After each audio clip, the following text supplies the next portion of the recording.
Vivimos en un mundo complejo, lleno de violencia y en apariencia sin esperanza. Aunque la complejidad y la violencia persistan, la esperanza existe. La Biblia nos enseña a alzar la voz por aquellos que no pueden hacerlo. Entonces, ¿por qué no levantar la voz del Señor por quienes sabemos que están sufriendo? Conversemos.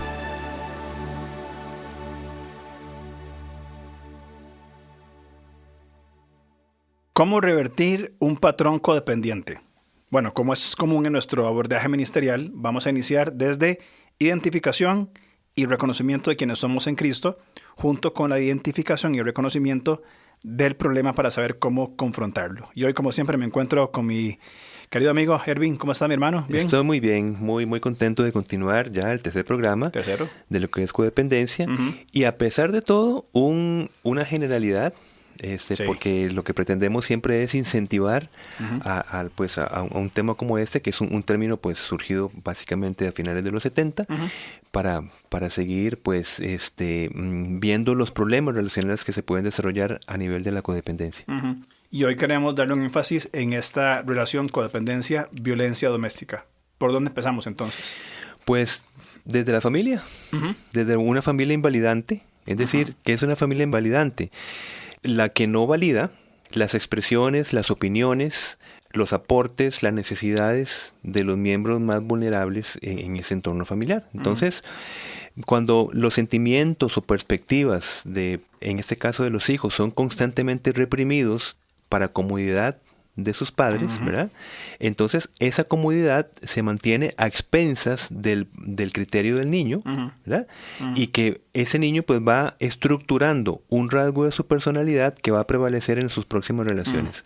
No solo conyugales. Claro. Es decir, relaciones con personas del barrio. Es decir, la persona que llega a interactuar con cualquier persona desde la necesidad de controlar, que es el mal llamado liderazgo, ¿verdad? El líder del barrio, que es la persona que controla a los demás y que se molesta desde las reacciones de las otras personas si no hacen lo que la persona quiere o pretende. Ahí empieza desde chiquitito, se empieza a modelarse esa codependencia que se va a repetir en una novia, en una esposa, si fuera un hombre, del padre a sus hijos, y luego esos hijos se reproducen. Correcto, es una herencia. Sí. Ahora, sumando a eso, también pienso que la codependencia se forma desde expectativas no realistas. Es decir, donde se espera que el niño, en este niño que vos estás hablando, en un hogar disfuncional como este, se comporte como un adulto en todo momento. Que actúe de forma impecable, bien, que sea perfecto. Igualmente, esto hará sentir, entre comillas, muy bien a los padres, a costa de reprimir deseos propios de un sano desarrollo psicológico. Sí, que es muy común, ¿verdad? Donde se equipara una buena paternidad con la conducta de los hijos. Si el hijo se porta bien, soy un buen padre. Exactamente, si no exacto. Sí, está muy bien. A costa, lo que no se dice de esa historia, es a costa de un niño que está absolutamente reprimido, ¿verdad? Frustrado, sin poder expresar su normal niñez, energías, travesuras, obviamente bajo un control y una guía, por supuesto, pero reprimido en honor a una paternidad perfecta. Qué importante es, primero, pues, aprender un poquito acerca de lo que se espera en el psicodesarrollo del ser humano. ¿Qué se espera? Si no se entiende esto, pues se va a tratar a un niño o a una niña de 6 años como si tuviera 15 años o como si tuviera 20 años. O como si fuera el mismo papá o la misma mamá. Y muchas veces también esto se genera un estigma desde el cristianismo. Vea que usted es cristiano, entonces usted tiene que portarse de esta y esta manera, imponiendo cargas que son imposibles de llevar. Donde también incluso la paternidad en este estilo se hace equivalente a una espiritualidad. Sí. Mi espiritualidad se refleja en la perfección, entre comillas, de mis hijos a costa de que están siendo reprimidos. Y yo añadiría esas cargas cristianas, pero las cargas que las personas se inventan. Es decir, lo que se llaman los legalismos. Correcto. Que es lo que pasaba en el tiempo de Jesucristo. Es decir, había una ley que es para... Justamente la ley del Señor es para nuestra edificación, enriquecimiento, protección. Pero el problema es cuando en el nombre del cristianismo empezamos a exigir cosas que no están en la escritura, que son perspectivas particulares de cada creyente y que más bien ponen cargas en las personas. Correcto. Y en este caso, en niños, donde se les imponen cargas que no deberían estar llevando en detrimento de su desarrollo psicológico. Sí, exacto. Ahora bien, no todas las personas codependientes han tenido problemas familiares, ¿verdad?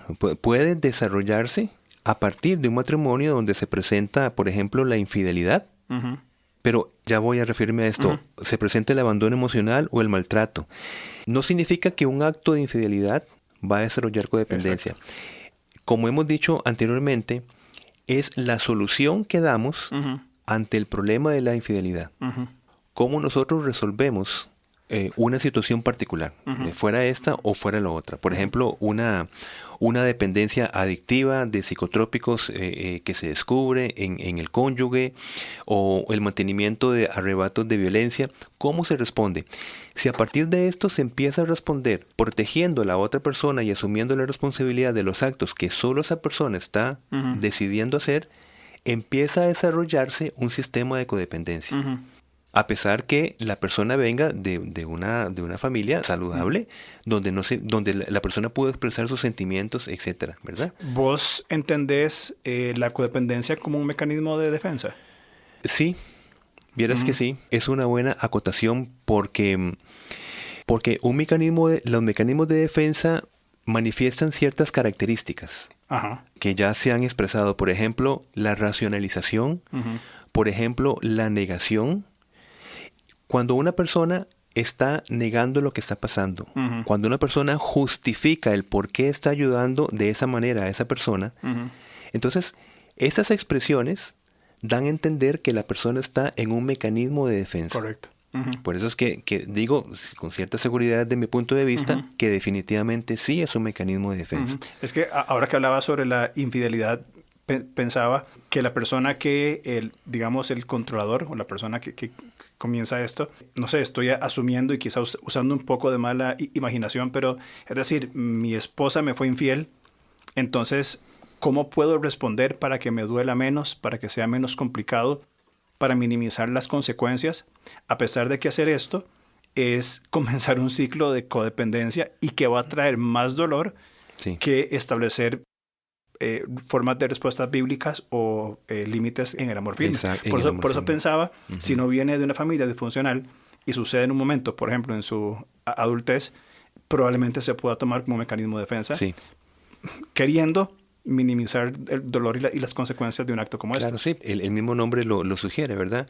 Nos defendemos de una manera que más bien agrava más el problema inicial. Y por supuesto que esta es la voluntad soberana de Dios, por ejemplo, que el matrimonio sea un matrimonio para siempre. Correcto. Por supuesto, ¿verdad? O dentro de nuestra vida natural, no la disolución del matrimonio. Pero recordemos que ante la dureza del corazón humano encontramos en la Biblia el concepto de la voluntad permisiva de Dios. ¿Por qué digo esto? Porque cuando en un matrimonio se desarrolla la infidelidad, el abandono emocional o el maltrato, y se vincula con esta racionalización de que el matrimonio tiene que ser para siempre, es decir, tiene con todas las circunstancias para que mi matrimonio tenga que ser para siempre, entonces yo voy a asumir la responsabilidad de la otra persona. Aunque se esté quebrantando el pacto matrimonial. Correcto. Y yo mismo, es decir, ¿cómo es posible pensar que estamos en una relación donde yo termine no sabiendo quién soy? Claro. Es decir, ¿qué significa ayuda idónea? ¿Qué significa compañerismo? Todos los valores por los cuales, ¿verdad? Dos son mejores que uno. ¿Cómo es posible terminar sin saber qué es lo que quiero, cuál es mi propósito, quién soy yo? Y además con la sensación de ser el salvador. O sea, bajo ese concepto no se puede terminar de ninguna manera. Yo voy a salvar mi matrimonio. Entonces puede abrir puertas para generar estados de codependencia. Que, por ejemplo, una persona codependiente va a ser alguien que se convierte en su Dios y el aire en que respira. Es decir, su todo. No hay vida fuera más que esto. Entonces, es sencillo relacionar la codependencia con un tema muy importante y creo que es muy profundo. Es un estado de idolatría. Bien.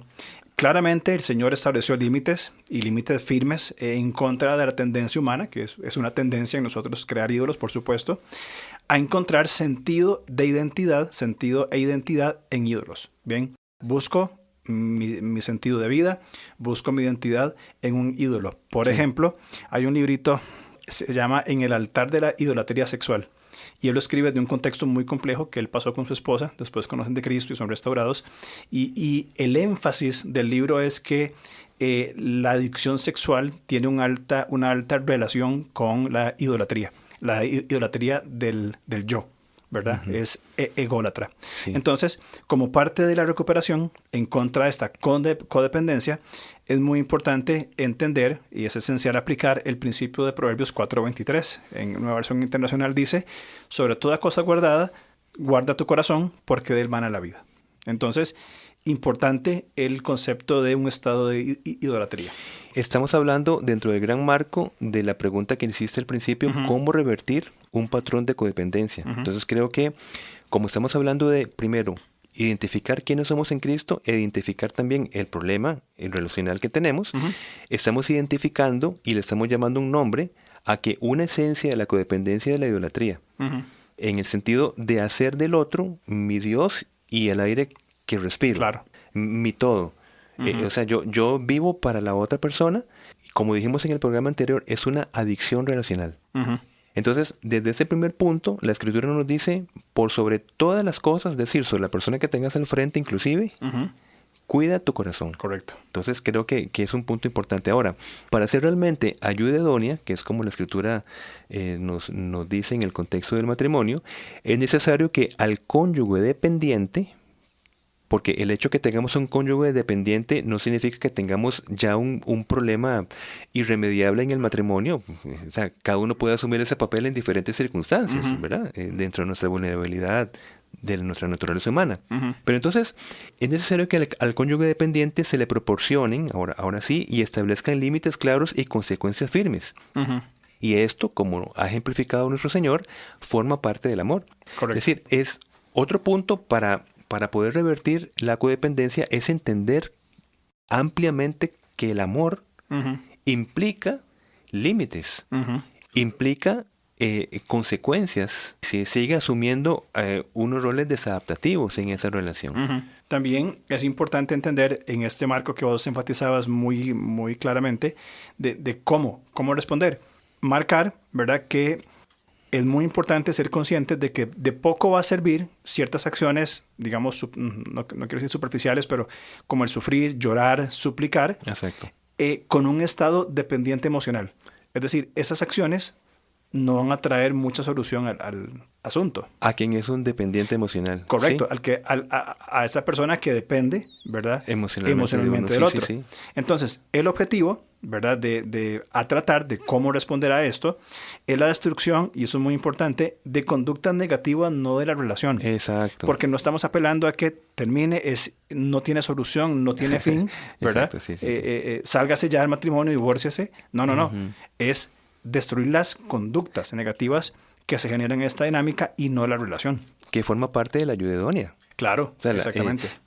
En cualquiera de los dos. Uh-huh. Y es bueno hacer esa separación entre lo que es el ser y sus conductas. Correcto. Porque nosotros podemos asumir uh-huh. en nuestra existencialidad del ser, uh-huh. para ser bien filosófico, ¿verdad? Podemos ir asumiendo o identificándonos con ciertas conductas que uh-huh. por una u otra razón no son adaptativas. Uh-huh. Entonces, la ayuda idónea va a servir para hacernos ver las consecuencias del mantenimiento de unas conductas específicas y temporales uh-huh. desadaptativas. Uh-huh. Entonces, aquí se separa, como bien lo estás explicando, las conductas negativas del continuar o no la relación. Correcto. El problema, como lo hemos señalado antes, es cuando la persona dice, bien, yo estoy viendo las consecuencias uh-huh. que traen mucho daño para todos los miembros de la familia y yo decido continuar en este patrón. Uh-huh. O sea, uh-huh. decido, yo quiero quedarme acá. Uh-huh.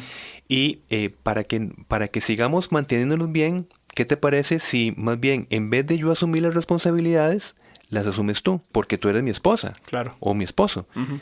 Y entonces significa que estás llamada para eso, para que estés asumiendo lo que, digamos, lo que yo no quiero asumir. Ujú. Entonces, cuando yo me jale una torta, como decimos aquí en Costa Rica, Ujú. el que va a limpiar los trapos sucios, ¿verdad? O los platos rotos, sos vos. Claro. Y ahí vamos a continuar durante muchísimos años. Y ahí es donde entran, por ejemplo, lágrimas, promesas de cambio, cosas que nunca llegan, inclusive mentiras, No. y esto no va a funcionar. No Entonces, va a funcionar. ante ese estado que vos decís, ¿verdad? Creo que entra claramente el asunto de decir amor firme. Sí. Cada uno responsable de sus decisiones. Sí. La parte codependiente, ¿qué va a requerir? Evidentemente, de nuevo, es valentía y una voluntad de brindar amor firme. Amor firme, límites saludables. Sí, es importante esto de la voluntad, ¿verdad? Como hemos estado estudiando en nuestra iglesia, porque podemos tener conceptos en nuestra mente que sí es bueno hacer tal y tal cosa, pero tenemos que tener una voluntad que se alinee con ese sistema de pensamientos adaptativos.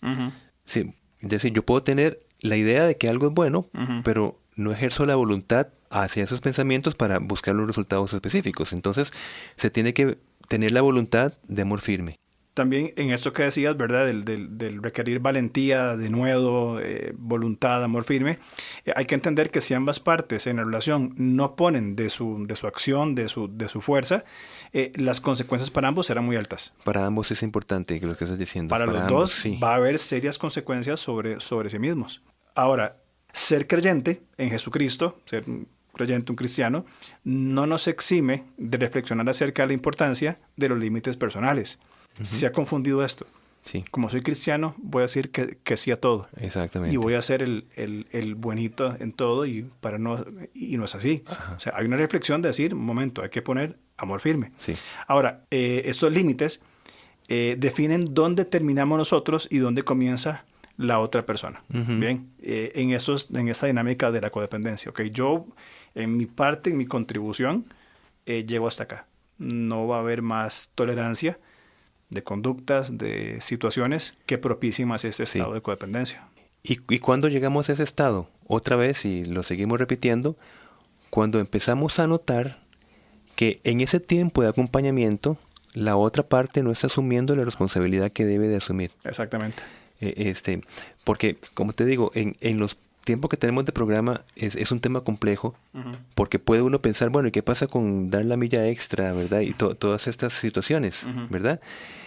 Por eso es que es necesario estar hablando de cada contexto, porque otra vez, si nosotros damos ese más, es para acompañar a la persona para que vaya asumiendo lo que tiene que asumir. Claro. Si el patrón es estar dando de más para suplir lo que la persona debería estar aprendiendo a hacer, entonces ahí estamos en un problema de codependencia. Claro. Es que yo creo que esto de llevar la milla tiene que ser correctamente entendido, que no es quitar la responsabilidad, es ayudar a que asuma su responsabilidad, a costa inclusive de nuestro esfuerzo, ¿verdad? También recordar que el concepto de una sola carne es una unidad colectiva. O sea, no es una unidad donde las partes se fusionan de modo que no se reconocen individualmente. Es una unidad colectiva. Entonces, hay un aporte significativo para construir juntos. Exactamente. Entonces, sí se carece de una de las partes. Y ahora pensaba también, y bueno, no sé si eso entrará en una dinámica de codependencia, pero es muy común ver en matrimonios, usualmente el hombre evade responsabilidad de forma pasiva. Es decir, es muy pasivo, no asume responsabilidad, no asume decisiones, no asume liderazgo y se relaja a lo que la esposa decida. Lo que usted decida está bien. En todo términos internos de su hogar, sí. términos de su vida como creyentes, términos, etcétera. Pareciera que la prioridad son solamente el partido de fútbol y leer un buen periódico, y es todo. Entonces, una pasividad que también puede generar esos estados de codependencia. Y en este caso, que usualmente es la esposa que asume esos roles. Sí, y mientras la persona esté asumiendo esos roles, por ejemplo, el cónyuge masculino, en este ejemplo que estás poniendo, continuará en su estado dependiente emocional. Exacto. Entonces se necesita, como hemos establecido, o como se establece, ¿verdad?, un dependiente emocional y una persona que acompaña a esa dependencia, es decir, un codependiente, Porque si las dos partes se unen, el sistema dependiente-codependiente continuará lo que dure la relación, ¿verdad? Ajá. Y es que el resultado de establecer límites personales saludables en todas nuestras relaciones nos hace disfrutar de ellas. O sea, los límites se disfrutan. Claro. Y una relación se disfruta en los límites personales. ¿Por qué? Porque se da un marco de respeto. Claro. Se da un marco de trato justo. De lo contrario, nos vamos a exponer a ser utilizados o abusados. Cualquier tipo de relación. Una relación disfuncional es cuando una parte carece de límites y la otra carece de respeto por los límites. Exacto. Para hacer un resumen, de eso se trata una relación disfuncional, ¿verdad? Correcto. Eso que decías vos de que las relaciones se disfrutan con los límites, de no haber límites, van a haber falta de respeto, intolerancia, y eso va a generar conflicto Claro en la que relación. Y ya se pierde la relación. Entonces, la relación, a veces quizá muy románticamente se habla de una amistad incondicional. Y yo te voy a cubrir porque un buen amigo cubre todo y va a estar ahí siempre. Y no, o sea, un buen amigo marca límites. Un buen matrimonio marca límites. Por supuesto. Porque va a procurar construir un desarrollo saludable de la otra persona y de la convivencia. Sí. Y amabilidad, para ser claros, o buen testimonio cristiano no es una falta de límites. Un límite realmente es sencillo de identificar, porque se va a relacionar con estados donde nos vemos diciendo, no puedo creer que me siga haciendo o diciendo esto. O sea, cuando nos vemos diciendo este diálogo es porque es una señal de que ciertos límites relacionales se han traspasado. Ajá. No puedo creer que me siga haciendo o que me siga diciendo. Una señal clara. Ahí se traspasó en un terreno que no se tuvo que haber traspasado. Y creo que es muy importante eso que estás diciendo, o esta frase que usas del buen testimonio. Porque más bien yo considero que un buen testimonio, en lo que se entiende, es más bien el establecimiento de límites. O sea, una persona que aprende a poner límites saludables y que lo sostiene, está dando un buen testimonio de lo que es entender no solamente la vida, sino las relaciones. Sí. Y que si yo entro en una relación con esta persona, van a haber límites definidos y es una forma correcta de conducirse. Sí. Entonces, es a la inversa, ¿verdad? Exacto. Una persona sin límites, una persona que mueve, que está en este diálogo, ¿verdad? No puedo creer que me haya hecho eso otra vez. Es, ok, lo estás tolerando. Sí. Eso es permisivo. Persistís en algo que ya sabemos que no funciona. Exactamente. Pues bueno, terminemos con estrategias de recuperación. Okay. En lo que hemos estado hablando en estos programas. Una alternativa saludable a la codependencia no es la total independencia y el aislamiento, por supuesto, sino la interdependencia. Correcto. En la interdependencia nos responsabilizamos de cuidar de nuestra propia salud espiritual, emocional, física o económica. Además, aceptamos la ayuda de los demás si la necesitamos. ¿Qué pretendemos decir con esto? Asumamos estas características que tal vez no son comunes en nosotros. Cuando nosotros nos vemos incómodos de recibir ayuda, tenemos que ver que posiblemente tengamos un patrón ahí de control de la situación y de las personas. Es decir, yo soy quien proveo, yo soy quien me encargo, pero tengo incomodidad cuando alguien se encarga de mí. Porque justamente en la codependencia es una persona que no ha aprendido a validar sus necesidades, su vulnerabilidad. Porque tiene que estar encargándose de la vulnerabilidad de otras personas, pero no de la propia. Entonces, eso es un punto importante para poder observar. Eso es muy, muy importante y creo que como número uno es una excelente estrategia de recuperación. Segundo, aprender en el sentido correcto a amarse a uno mismo desde el balance bíblico. Es un proceso que va a comenzar con familiarizarnos con quiénes somos en Cristo y aceptar que estamos completos en Él. Bien, tiene la idea de esta comprensión de nuestra identidad en Cristo. Y que el amarnos a nosotros no es una actitud egoísta, ególatra, sino que es una preparación para poder amar. Exactamente. Nosotros en nuestra iglesia local constantemente nos recordamos que amarnos a nosotros mismos es dejarnos amar por el Señor. Porque también nosotros, si nos amamos, buscamos amarnos a nosotros mismos desde nuestras perspectivas o de nuestros deseos, podemos transgredir límites más bien de protección. Entonces, tenemos que dejarnos amar por Dios porque Él sabe, por supuesto, perfectamente qué necesitamos, cuáles son todos los niveles de gozo, de plenitud que nosotros encontramos en nuestra vida. Dejarnos amar por Dios es amarnos a nosotros mismos. Correcto. Y ahí somos verdaderamente amados. Sí. No en otras fuentes que buscamos aceptación, amor, construcción de identidad, Claro. en diferentes lugares que son temporales. Sí, un problema del codependiente es que es muy reaccionario. O sea, cuando lo que sucede a mi alrededor me altera, imagínate que soy una persona reactiva entonces. Ajá. Mi estado de ánimo depende de cómo esté la situación. Exacto. ¿Verdad? Es un problema.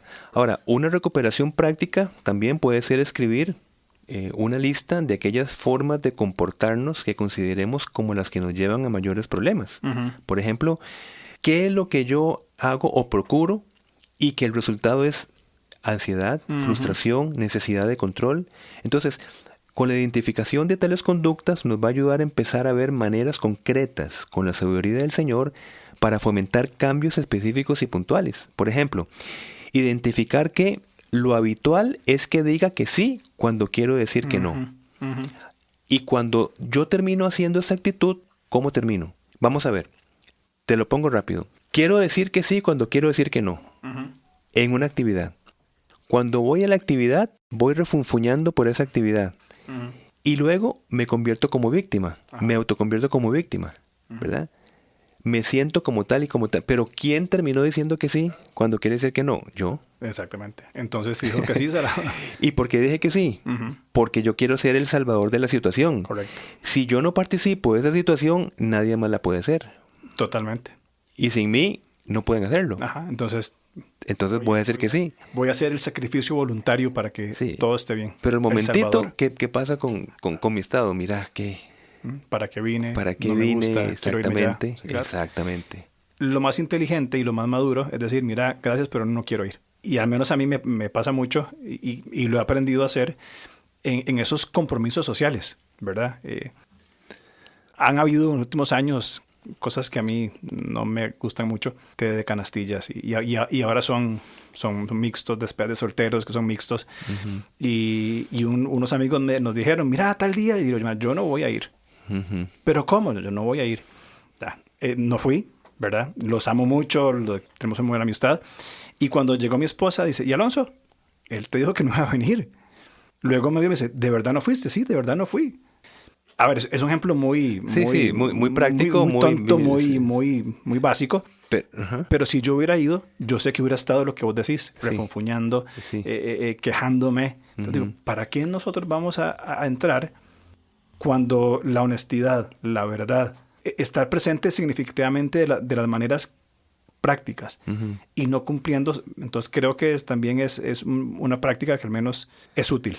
Sí, claro. Bueno, recordemos que la base de nuestras relaciones no son el deber autoimpuesto, ¿verdad? Como estás exponiendo, o la obligación o la desesperación, sino un servicio que busque el enriquecimiento de la otra persona, aunque implique la denuncia, o el no encubrimiento de sus conductas desadaptativas. Y te voy a leer Proverbios 28:13, ¿verdad? Que los que encubren sus pecados no prosperarán, pero si los confiesan y los abandonan, recibirán misericordia. También en una respuesta, una estrategia de recuperación, es muy importante que aprendamos a identificar nuestros verdaderos deseos y necesidades para suplirlos según los consejos bíblicos dados para nuestra protección, satisfacción y edificación. Entonces es muy importante identificar, qué es lo que verdaderamente yo quiero. Ahora, aquí hago una salvedad también para no malinterpretar lo que dije anteriormente, que a veces también tenemos que hacer esfuerzos. Es decir, yo me veo a veces también en situaciones de decir, no quiero, pero creo que debería esforzarme en esta ocasión porque hay una motivación distinta. Exacto. Y yo creo que ese es el punto. Si yo voy con la motivación de salvar, porque sin mí mi familia no va a disfrutar y sin mí es un error. Pero si está la motivación correcta de decir, mira, yo preferiría hacer otra cosa, pero con el fin de edificar, de servir, voy a hacer un esfuerzo. Sí. Igualmente con la motivación. No voy a participar de esto porque... Sí.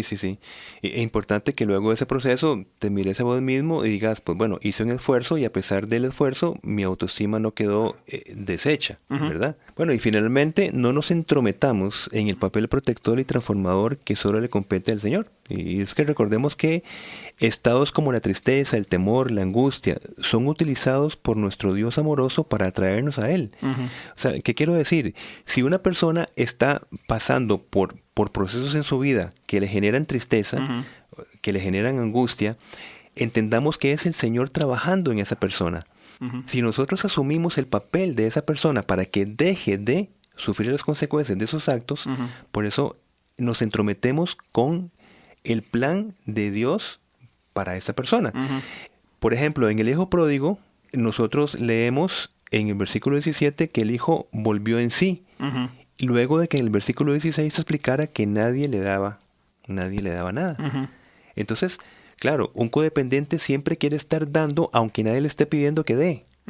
Y si el hijo pródigo hubiese tenido allí algo de alguien, se hubiera mantenido en ese papel desadaptativo, pero volvió en sí hasta que nadie le daba nada. Claro. En otras palabras, no estorbe lo que el Señor quiere hacer. Bueno, pues creo que con esto terminamos esta serie de 3 programitas. Como bien decías, formará parte de nuestra conferencia anual en Levanta, el 2 de noviembre, si Dios lo permite, y donde allí vamos a puntualizar más y vamos a hacer talleres también para poder conversar. Correcto. Para que nos puedan acompañar. 2 de noviembre, de 9 a 4 de la tarde, San José, Costa Rica. Estamos con la conferencia Levanta, que también la subiremos en nuestras plataformas para compartirlas con gente que esté fuera. Muy bien. Muchas gracias. Nos vemos la otra semana entonces. Claro que sí. Muchas gracias. Chao. Gracias por escucharnos. Estamos listos para seguir conversando a través de nuestras redes sociales. En Instagram, búsquenos como @levantacr. En Facebook, como LevantaCR.